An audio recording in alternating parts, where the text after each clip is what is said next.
On this episode of Industry Relations, it's our holiday special as Rob and I unwrap, our producer wrote that, our naughty and nice list for the industry. Let's go. This is Industry Relations, a podcast that's at the intersection of real estate and technology from an insider's perspective with Rob Hahn and Greg Robertson. He's making a list, checking it twice, gonna find out who's naughty or nice. The notorious one is coming to town. And welcome everyone, and Merry Christmas to a very special Christmas episode. This is your co-host, the notorious Rob, the notorious one, who is coming to town, I guess. I dressed up for this thing, and my partner in podcasting, the fabulous Greg Robertson. Woo! Greg, we couldn't find an elf costume for you, I guess. No, for this none that would fit anyway, but mainly Kaliki Maka. So, this is our Christmas episode, as you can tell, and we decided we're going to try and have a little bit of fun with this, but at the same time, we'll see, because we decided we're going to do the naughty or nice for 2023 naughty or nice list.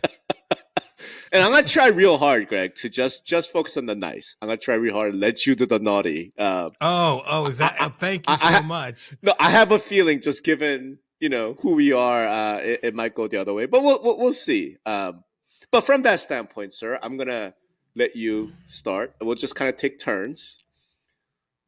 Let's start actually with this. Let's start with alternating. Let's start with nice. Nice. Who is your top of the nice list for 2023 for you?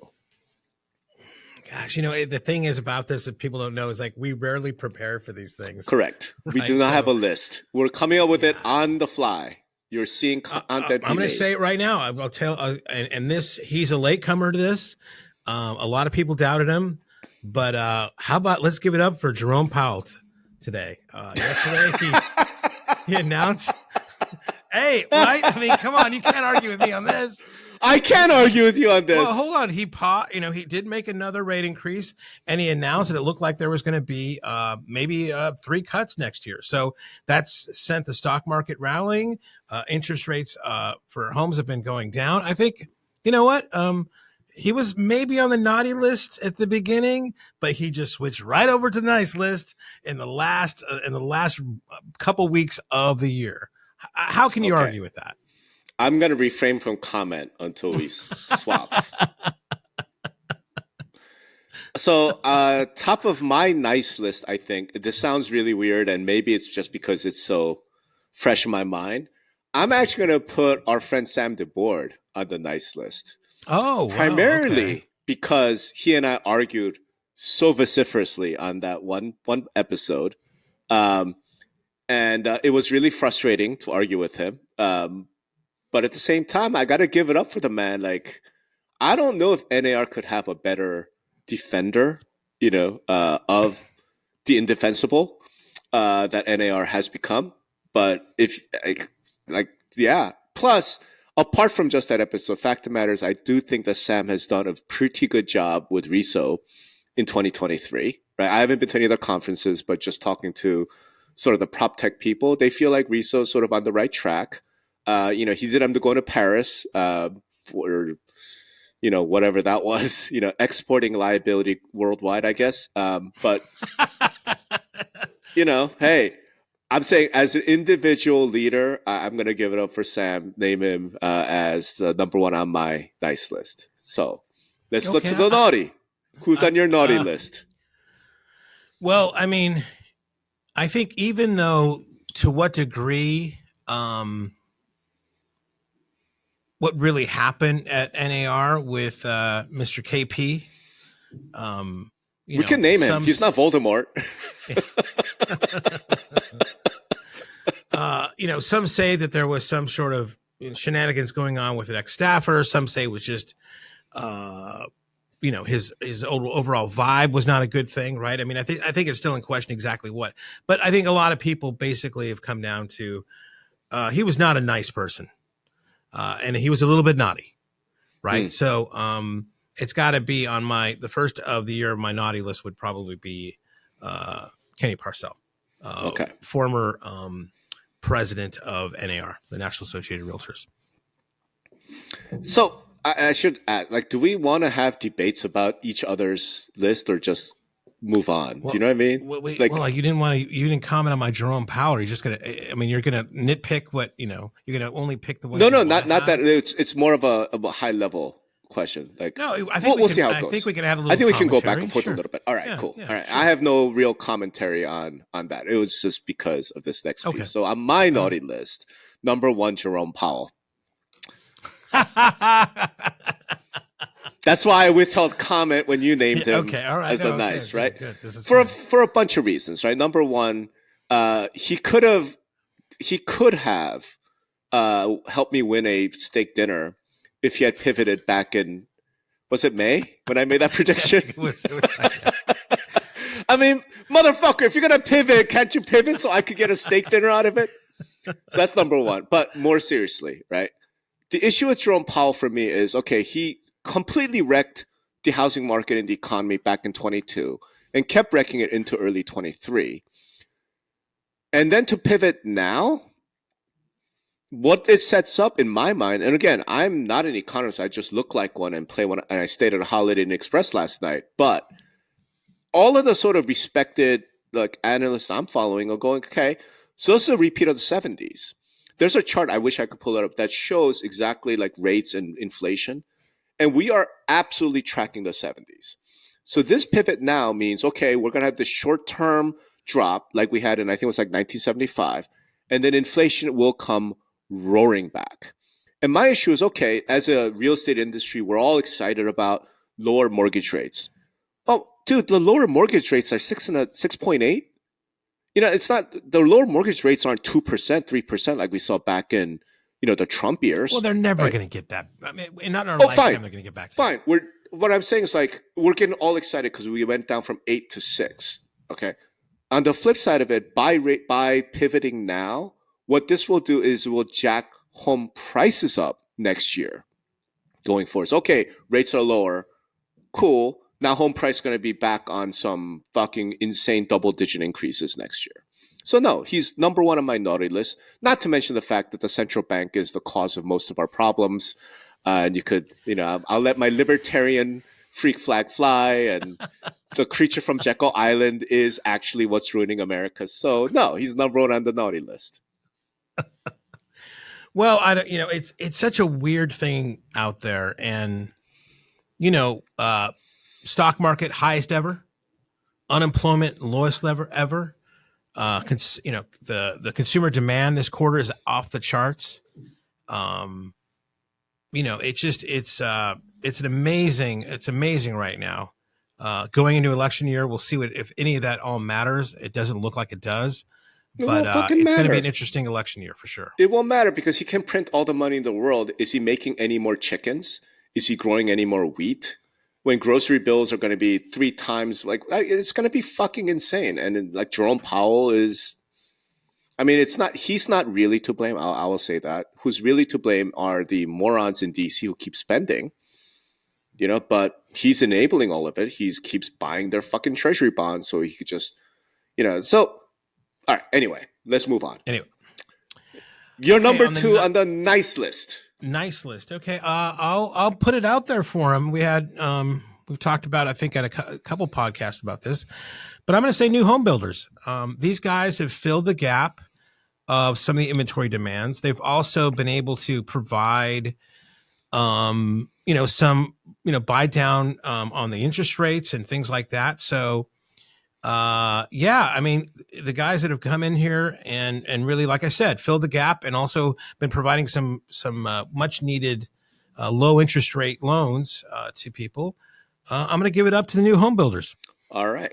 I'm going to agree 100% and then still call foul on it because that's a group. I would like an individual's name, please, who is on your nice list. We'll put Kevin on top of the list since he's been on the podcast before, right? Kevin Oakley. All right, there we go. As representing the new home builders, exactly, Mr. Yeah. Kevin Oakley. 100% agreed. New home builders are. Now, here's the thing: like they've had a record-breaking year because of that. So good for them. I don't think they get any more presents because they've sort of given themselves a present, but 100% agree.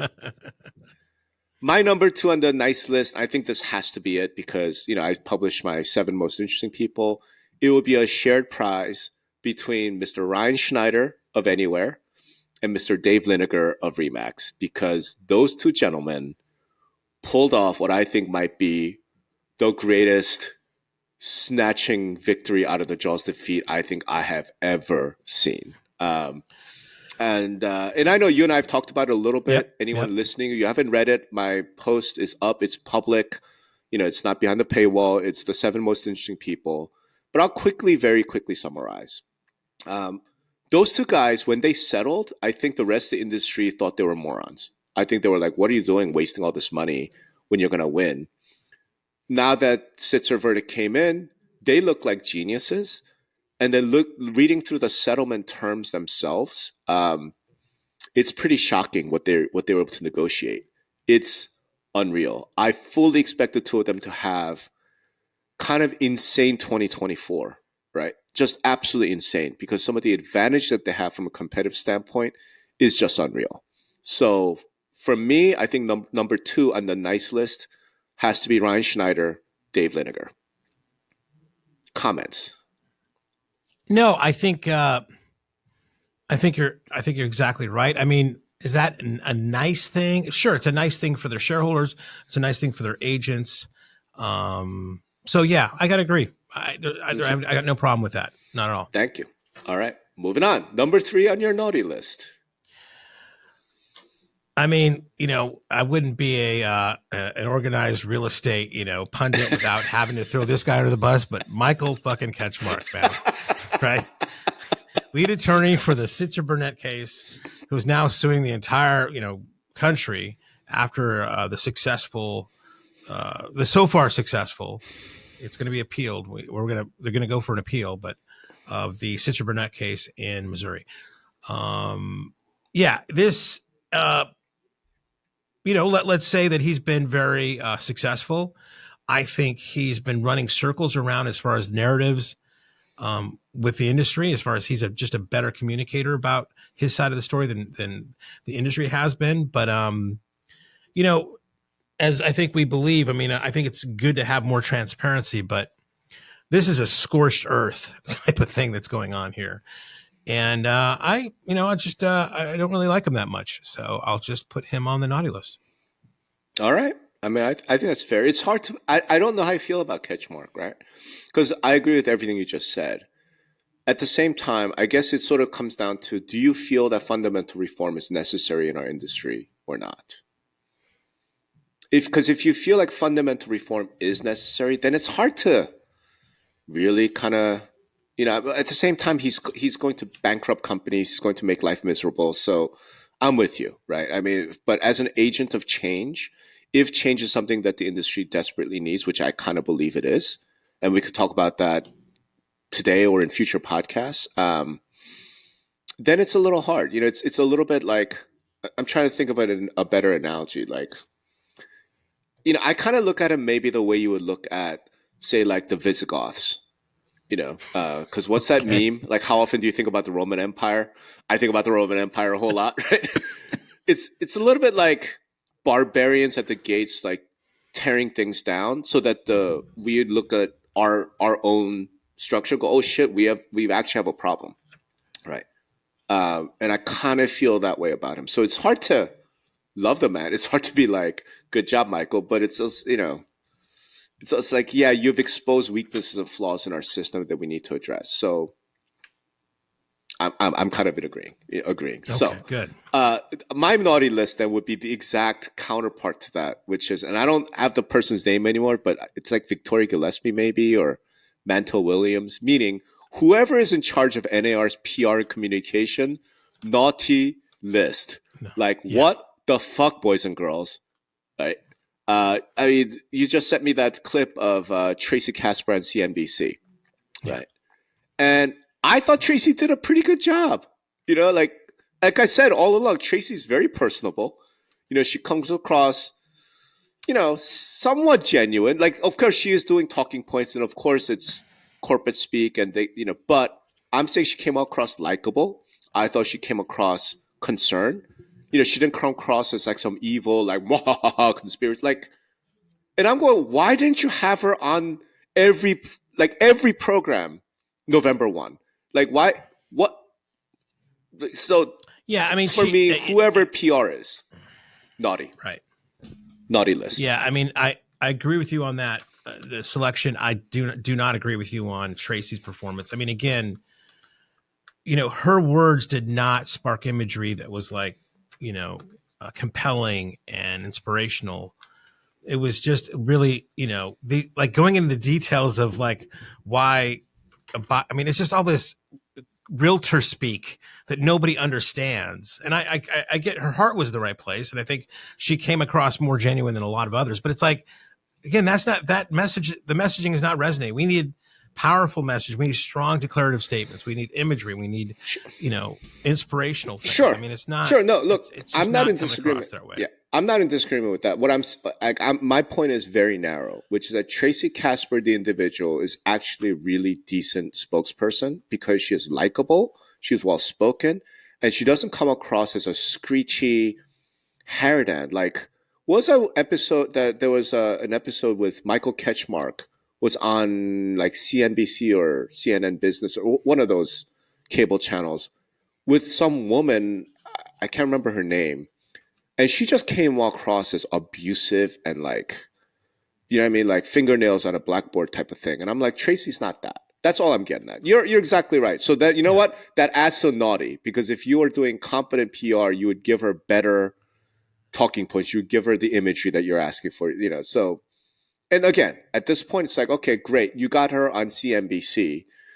The audience is like 12,000 people. Like it's not. Well, yeah. But I mean, to be fair, and also that was a really softball interviewer, right? She was really absolutely queuing her up and everything. So there was, I mean, I don't know how they got that person to do that, but that was great, right? So, but what I'm pointing is like, get her on PBD, right? Get her on Joe Rogan, get her on the podcast, because as we have talked about, as I've written about, it's not about CNBC. Nobody watches CNBC. Who gives a shit, right? It's about getting on like breaking points. It's about getting on the big podcast, because that's where the average person is getting their news information today. So, hey, NARPR, please wake up and do a better job. So, naughty list. All right. Nice. Your turn. Oh, God. The nice list.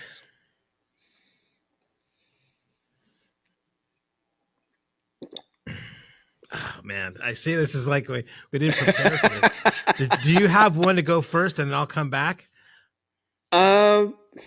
Yeah, I think I do. Okay. And again, I have the advantage of having done this 7 most interesting people, right? Actually, you know what? I'm gonna save this one. I'm gonna save and do it at the very end. I'll move it to.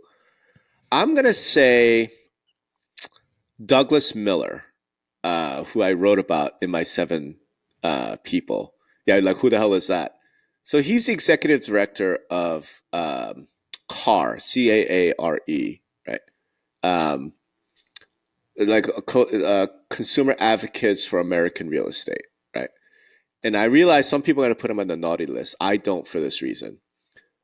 He basically has been an attorney, a broker, and a consumer advocate out of Minneapolis for 30 years. And it turns out he's the guy that kind of called in to Cohn Milstein and told him about what was happening and got all of this triggered. He's the origin behind all of this happening, right? I put him on my nice list because I think the industries desperately need of major reform, right? And my opinion on that has gotten firmer over the past few months as I've done further research into some of the history behind why we are where we are. And look, I mean, I've done some nonprofit work in the past, like long before I joined real estate, and I know how hard it is. And I feel like he's been slogging at this, and he's really paid a personal price for some of his activism. And the way I look at it is like, you could disagree with him in terms of like the message. You could disagree about the ideas and what he's pushing. I think though you do have to acknowledge someone who spent 30 years in a thankless slog because he cares about consumers, right? Right. And at a minimum, we could have a debate as to whether, the buyer agency thing is good for consumers, whether fiduciary duty is actually being lived up to. So for that standpoint, I'm going to put him on my nice list. He's somewhat inspirational just for like, you read about some of these other people in other industries, right? Who just been working, trying to do something for veterans' rights or something for animal rights or whatever. That's kind of how I feel about him. I feel like he's a true believer who's never compromised his beliefs and finally has had some major impact on the industry and the world. So I'm gonna give it up for Douglas Miller.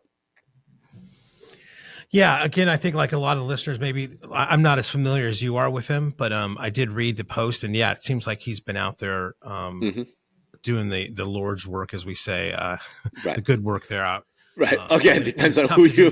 Right. Yeah. Right. Depends on your perspective. I totally get it, but if you think that it needs to be that our industry needs some reform, then that's what it is. All right. Yeah. You've had some time to think about it. Yeah, I think to me, when I look out there and I think of in the industry of people that I'm like, okay, this guy has made me think. This person has made me question a lot of things. And also, what I like about him also is that it's not like, some critics out there are just critics and they don't practice. They're not practitioners either as a vendor or as a broker. But I'm gonna say Greg Fisher. I mean, I love. He's a great Twitter follower, follow, and he brings up some very interesting, ideas and concepts, and he's at the forefront of giving a lot of opinions. I mean, when this Howard Hanna thing hit with the IDX policy, he had a lot to say there. And he's just always questioning. He's a good guy to start the conversation. And I think we need more conversations out there. Sometimes what he says is not the most popular opinion, but then you got to throw it out for him. I mean, Weston, Maine, where he's been working for a while now, is doing well, and they're doing things different. And I think he's a big part of that with Stacy and the rest over there. So I got to say, it's just good to be his friend also, and you get to engage with him and see him. But I'll put Greg on the list there. All right. No, I'm going to agree with that. He's a great follow. He's very smart. And he and I don't agree on everything, but that's what it should be. I mean, it would be freaking scary if somebody agreed with me on everything. Like, Sonny doesn't agree with him on everything. Sonny doesn't agree with me on like half my shit. So, yeah, no, that's a good call. Greg Fisher. All right. Swing it back over to Naughty. I have to do Naughty now? I thought, I just did. I think it goes back to you now. No, because I just went nice first. Good Lord. Okay, naughty. Naughty. Naughty should be easier, man. Come on. Well, hey, I like to. I love everybody, Rob. Come on. True. Yeah, it's like it's hard because you've already chastised me for like you want me to give it a particular person, yeah. Not like Yeah. Department of Justice. No. Whatever, right? Yeah, not the right. DOJ or whatever. Right. You could name the assistant secretary of the DOJ, for example. Well, yeah, let's. So, I would say probably, yeah. Lena Khan. Okay. Right. I think, and maybe this is just standard operating procedure for these kind of departments, and it probably is, but it's like we're playing a game of cat and mouse with the DOJ, right? It's like, just tell us what you want, right? Just be open and like, these are the things we want to do. And this gameplay of like, we're tearing up this agreement. We're going to collude with the Sitzer Burnett thing. You've got the MLS pen thing going on there that it is still mired in like, what is going to go on here? Just fucking tell us what you want. Right. Let's start, it just seems like maybe it's because they can't really do that. It has to be some consensus, or it has to come from the ether that they kind of like pump into whatever room everybody's in. I don't know how it is, but I mean, just tell us what you want, right? Right. I mean, Right. quit being such a coy, mysterious I'll make one correction siren. for you. I'll make one correction for you. So the name you want is not Lena Khan, who is the chair of the FTC. The name you want is Jonathan Cantor, Okay. who all is right. the Assistant Attorney General in charge of the Department of Justice Antitrust Division. So with that change, in case we write up, like, Jonathan Cantor is your naughty list guy Yeah. because So yeah, of he's up there for damn sure. All right. I can't, as a confirmed anarcho-capitalist who hates all things government, I ain't gonna have a problem with that. Like, Department of Justice, deep state. It is what it is. On my naughty list, and again, I wrote about him, but this is the easiest fucking podcast ever because I could just talk about something I wrote about. I want to preface by saying I'm naming him even though I don't know anything about him, and he's probably a great guy. Okay, so just please understand that I'm naming him as more of a symbol, just like you did with Jonathan Cantor. You don't know Jonathan Cantor, right? Right. And it's going to be Corey Shepard, CEO of San Diego Associate of Realtors. Right. Again, Good not because of Corey. He's probably an amazing guy. I just don't know. I've never met the man. But as a symbol for just the absolutely horrendous allegations. So I'm going to have to say allegations because it's not proven yet. But God damn it, there are some receipts out there, right? Of just unbelievable corruption. Literal receipts, too. That's the literal receipts, right? Unbelievable corruption going on with what it looks like is total cooperation, or at least like gross negligence of the board of directors, right? But the real problem I have is the utter complete inaction by California Associate of Realtors and the National Associate of Realtors. No action, nothing has been done. When this popped, CAR released some boring ass corporate speak press release saying we're investigating with all available resources. I'm like, dudes, that happened in July. It is not the end of the year. You don't have nothing, not a report, not a letter, not a thing. Frank Powell, the chair of San Diego Associate Realtors, who is on record in this lawsuit as having told one of the execs, we're the mafia, and so you better get on board. That dude is an NAR director, didn't lose his seat. That dude is the chair of the CAR Region 24, I think it is, did not lose his seat. There's nothing of reprimand. There's nothing of nothing. Zero. Zip. Yeah. So, you know what? I still don't understand why this story has not. Oh, my God. I mean, it's just, it boggles the damn mind. Yeah. So if you're listening to this and you have anything to do with CAR, I want to know. And maybe I'm the only ass who wants to know. I'm pretty sure I'm not, because I've heard from a lot of San Diego brokers and realtors who are just like, what's going on? Yeah. So, hey, CAR leadership, hey, NAR leadership, stop fucking talking to us about ethics if you can't deal with this. If you can't even invest, if you can't do nothing, just shut up about ethics, shut up about transparency. It's all bullshit if you don't deal with this problem. So he is absolutely, now again, not Corey Shepard, right? Because I don't, he's probably an awesome guy. But I'm naming him Tonari as a representative of this unbelievable lack of action. Yeah. Totally agree. And again, all right. Unbelievable. Let's switch over. Nice list. Okay. All right. I think I have one. All right. And I think you're going to agree with me. But I mean, especially I think before, but mostly after, this lawsuit hit, and all of us are just reeling from the decision. There's all these kind of rumors and what's going to happen. We made our own kind of like jump to conclusions. Some of them right, some of them wrong. But like the real comforting uncle we've had to kind of guide us through these kind of lawsuits and how and really predict what's going to happen. And then after the thing, tell us, how things are going to happen in a very clear and explain it to me like I'm a 5-year-old manner. I got to give it up to Ed Zorn, who's one of the counsel for CRMLS. He's been on our podcast before. He's been on several podcasts.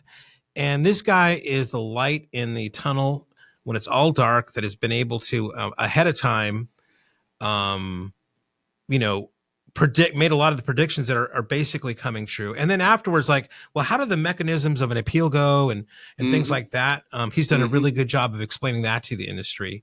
To a lot of fools like us that are just kind of guessing at things. Yeah. It's nice to have somebody who's been there, done that. He was a mediator before, but I'm going to give it up to good old Uncle Ed Zorn out there. Couldn't agree more. That's really an excellent point. And I say this as, you know, from a legal, theoretical standpoint, I could, you know, have debates about like this issue or that issue. But you're absolutely right in terms of explaining like the impact, what happens next. You know, you're absolutely right. I would say Ed Zorn's done a phenomenal job. The machinations of the legal departments or legal things. Yeah, exactly. And as somebody who's actually been a trial lawyer on the plaintiff's bar, you know, that knowledge I think has been incredibly helpful. So I'm 100% with you.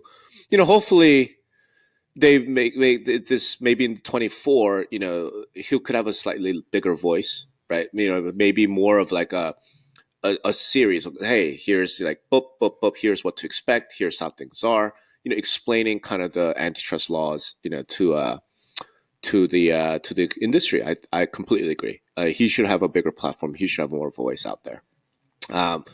For me, I'm going to completely switch directions to some extent with my nice. And I'm going to say Sharon Srivatsa, the new president of the Real Brokerage. And, you know, like you and I both know Sharon for years and years. So, you know, we know just how amazing that guy is.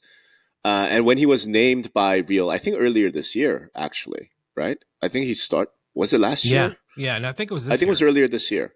Yeah. I remember saying like, wow, this is a huge get by Real. And it makes me want to upgrade them if I were a stock analyst, right? Which I'm not. And I think what we've seen this year is that Dowd is absolutely right. Like the growth at Real has been nothing short of phenomenal. And I think a large part of it is because of Sharon. Like the guy he is like the most motivational like speaker I've ever like. I'm a pretty good speaker at events, man. And I once spoke at an event with him and I'm like, I should quit because Sharon is unbelievable. Oh, next level. Yeah. Next level. He is so good. And as a coach, you know, as somebody who understands real estate, who understands Asian mindset, like, and he's brilliant. Like he's a former investment banker, you know, like what a get for Real. And I think he's proven this year just how amazing a leader he is with results. So I'm going to give it up for Sharon on my nice list. All right. Yeah. Nice is always so much better. Yeah. So back to the dark side, my friend. Naughty. You know, it's like I said, it's tough. Like and I know what you're saying. Kind of say, come up maybe with a person that could be the personification of this stuff. Yeah. Good Lord.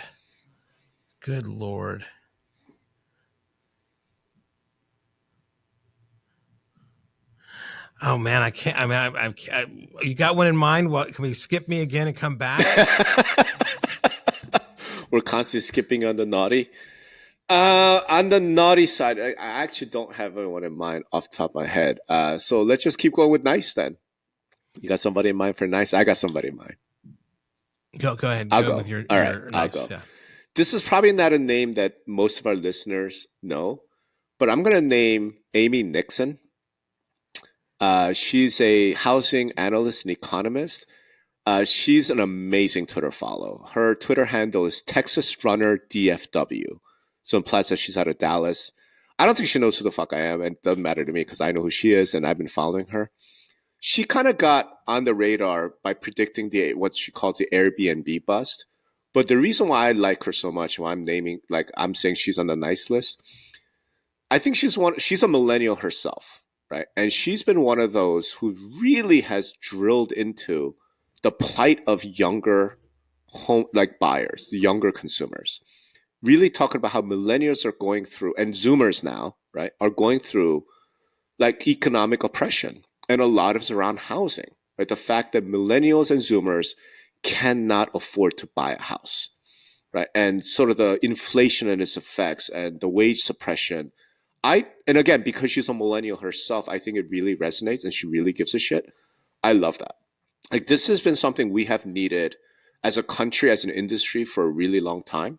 Um, which then makes me think of the naughty, which I'll get to next. But I'm gonna say Amy Nixon. If you don't follow her on Twitter, on X, whatever the fuck it is called, I would give her a listen. She's amazing. She's a really smart. Again, the Airbnb stuff is what she became known as. I look at she's one of the voices for the millennial and younger generation in the current macroeconomic cycle, especially as it comes to housing. So, your turn. Nice. Yeah. Can I? Well, I'm just going to add, like, maybe Just do it. say, yeah, like I'll just put two people in a thing here, and I believe there's one more, but the ones that come to mind right now are Tom Hurtlebrink and Carl Demuse. Okay. These are two CEOs, MLS CEOs that have done a lot for the industry. I mean, we've talked about Northwest MLS on this podcast a lot, and some of the things that they've done that have been very innovative in regard to, these commission lawsuits and being ahead of the pack. A lot of it due to the broker owned nature of Northwest MLS, but these guys are leaving the industry now, and knowing Carl for a long time, he has dedicated, his professional life to making the MLS industry better. He's given a lot that he's been on, a lot of boards, and he's volunteered his time, not only professionally, but, personally, as far as all the travel and all the extra times he's had to spend on those things. And, what can you say about Tom, right? I mean, Tom's a great guy. He's been there for a long time. That's a storied kind of position to fill. I still, remember all the way back to Jack Johnson and others there. And now I think Justin's going to be taking over for him. And but those two individuals, I know there's one more that had left. It just dropped my mind. But I'm going to add those guys to the nice list for just doing such a great job for the industry. Can't knock that, man. I mean, they've had how many? 30 years, 40 years? Yeah, a long time of Lots leadership. Of time, and two of the more important MLSs. I guess for all right. Let's do our last naughty, and then we'll do a last nice. So, the final naughty. Yeah, the last naughty. Who? Yeah, God, good Lord. And again, how do you personify this in something? And I don't remember his name. I'll just put it this way: to the realtor out there that I forget his name. I'm gonna use that that'll be my little device here.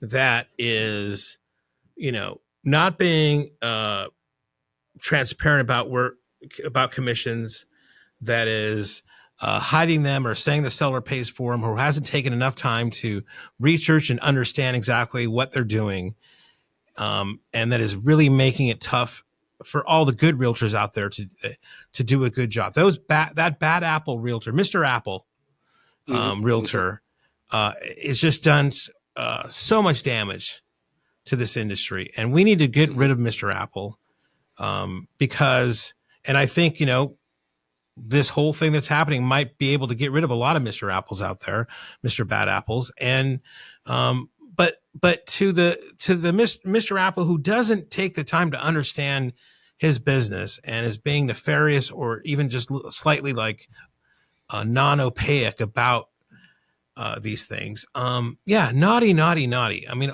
there was a lot of things that came out in the trial of like realtor practices, like, were just embarrassing. Yeah. Right. And really just sunk our own ship. Right. So yeah, I want, the naughty list is the Mr. Bad Apples out there in real estate. All right. Yeah. I'll put it that way. Couldn't agree more. And the sooner we get rid of them, the better we all will be as an industry. Yeah. So my final naughty list, you're going to hate. You're going to hate. Oh, I know what you're going to say here. Do you? Go ahead. Let's see. Who's my final naughty? I'm not. I'm going to put it in the chat, so I don't want you to say it out loud. Okay? Oh my God, we have been partners for too long. Yeah, he has to be. So, and again, I feel bad for doing this because he's such a great guy. He's such a nice man, but I have to put Bob Goldberg on the naughty list, right? And I understand he retired, but he's still very much in the industry. I think he's still sticking around as strategic advisor. And here's why I thought you were going to hate it. Because when he was named, was it 5 years, 4 years ago, 5 years ago, right? You and I did a podcast. We had a debate about Bob Goldberg. And I felt like he's been there for so long. You know, is he really going to bring change in? You were so confident this is going to be a massive culture shift. He's going to bring a kinder, gentler NAR, right? And the reign of terror that was under Dale Stitton, Bob's going to turn that around. He's going to be much more bottoms up. You remember all that, right? I don't remember saying it was a reign of terror of Dale of Stitton. But I mean, you do remember that Bob was going to be much more kinder and gentler, much more bottoms up, right? Remember? Okay, absolutely. Yes, I do remember. Right. Yes. So, in light of the whole like Kenny Parcells thing, one of the things that it exposed was there's this incredibly hostile, poisonous, toxic work environment at NAR. You can't blame that on Dale anymore. And maybe Bob's not to blame, but as the quarterback, right? Hold on, I'm still out of focus. Right? I mean, I'm sorry. Like you gotta own that, right? Sorry, my camera's all screwing up. So in a way, if the reason to have supported Bob, when you did was that he was going to change the culture at NAR and make it better, then he utterly failed at that, apparently. Right. So that's number one. Obviously, under his watch, you lost the biggest lawsuit ever. Existential threat. Again, not necessarily like he's not personally responsible, but you're the quarterback. You got to take the L, right?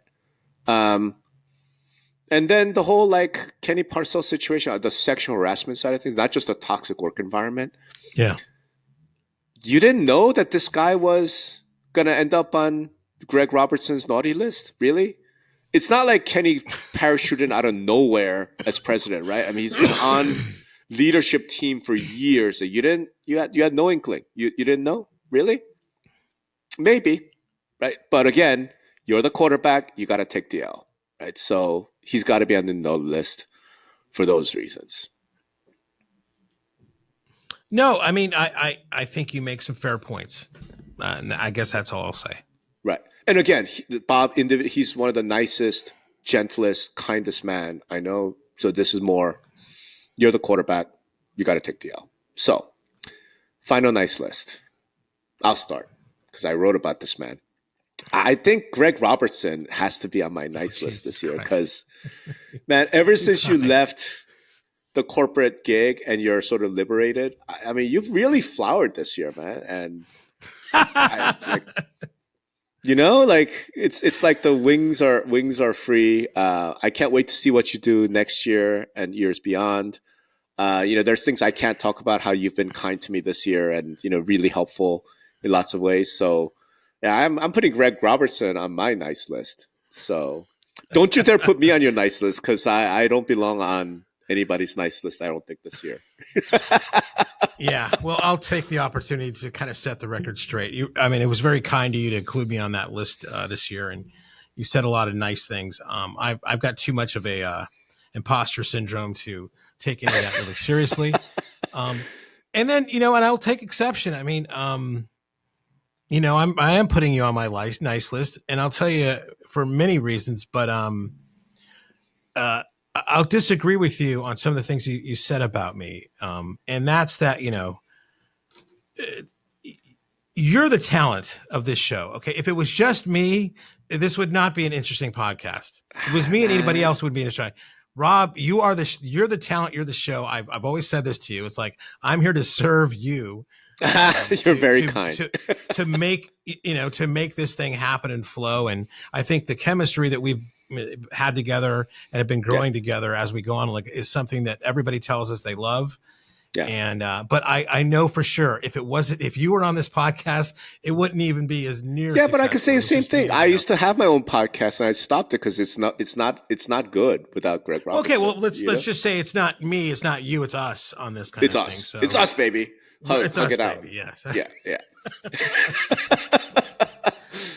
And you know what? I lied. It's not the final nice list. I think the final nice list has to be our listeners. Like, Oh yeah. I mean, we can be annoying. We do this long ass podcast about boring like, and yet we have hundreds, thousands of listeners. So, all of you guys that are giving us attention, listening to us in your cars, yelling at the radio, like all of you guys, like y'all are absolutely on the top of our nice list, because without you guys, like, I don't think we do this. I think we just do a phone call and yell at each other or something. But, thanks for giving us the opportunity to hopefully entertain a little bit, educate a little bit, piss off and annoy a little bit. But we're really glad to have you paying any attention to us at all. So you are actually on our nice list. And I know Greg agrees with me on that one. Absolutely. And, maybe we're wrapping here a little bit, but, the other thing is that, with Christmas and, this holiday season and spirit, I mean, there's that, there's always those kind of phrases that are kind of hackneyed and on every door or anything or else. But the one that kind of like resonates with me this Christmas time is peace on earth. Absolutely. And I think right now, it's just, that's what we all need. I mean, everything going on on the planet right now, and even in this country, peace on earth and goodwill towards men. I mean, just everybody, you say it a lot, be nice to each other, be good to each other. And, we are just the luckiest people on the planet to be born where we're born. I mean, we just won the lottery, right? Or ended up, as you ended up here. So yeah, man, I mean, just, I'm not a religious person, but we've all got to throw something out in the universe, pray, whatever you do, into making this just a better place next year. Good Lord. Mm-hmm. Agreed. And yeah, I would just say, as peace on earth and goodwill towards men. Good. Completely agreed. Amen. Hallelujah. I'm a bad religious person, so I will throw the prayer out there, on your behalf as well. So. Let's wrap. I think, I would just, again, like to wish Merry Christmas to all the listeners, a Happy New Year, and echoing what you said, peace on earth and goodwill towards all men, because we really could use it, especially after this year. So Merry Christmas to you. Merry Christmas to Myerton. Merry Christmas, Rob. To our producers. Merry Christmas, everyone. Listen, content is everything. Two Brothers Creative makes it look easy. Right now, business owners really only have two options. The first option is hire a big firm. Now, this big firm's going to come in, make you think that they invented all the algorithms, and start charging you thousands of dollars every month. You don't want to do that. Second option is to do it yourself. Well, that means you got to learn SEO, SEM, copywriting, marketing techniques on the web. You should be really focusing on your own product. But now there's a third option. It's called Content in a Box. Give Two Brothers Creative 30 minutes a week and they'll handle everything. Plus, they'll show you how to bring it in-house later on. They'll rebuild your marketing foundation and give you tools and techniques and a new marketing playbook that'll actually produce real results and help you grow your business. Two Brothers Creative will give you the confidence and know-how to tell the SEOs and SEMs and all those other acronyms to get fucked. You're in control now. Get started today at thecontentbox.com.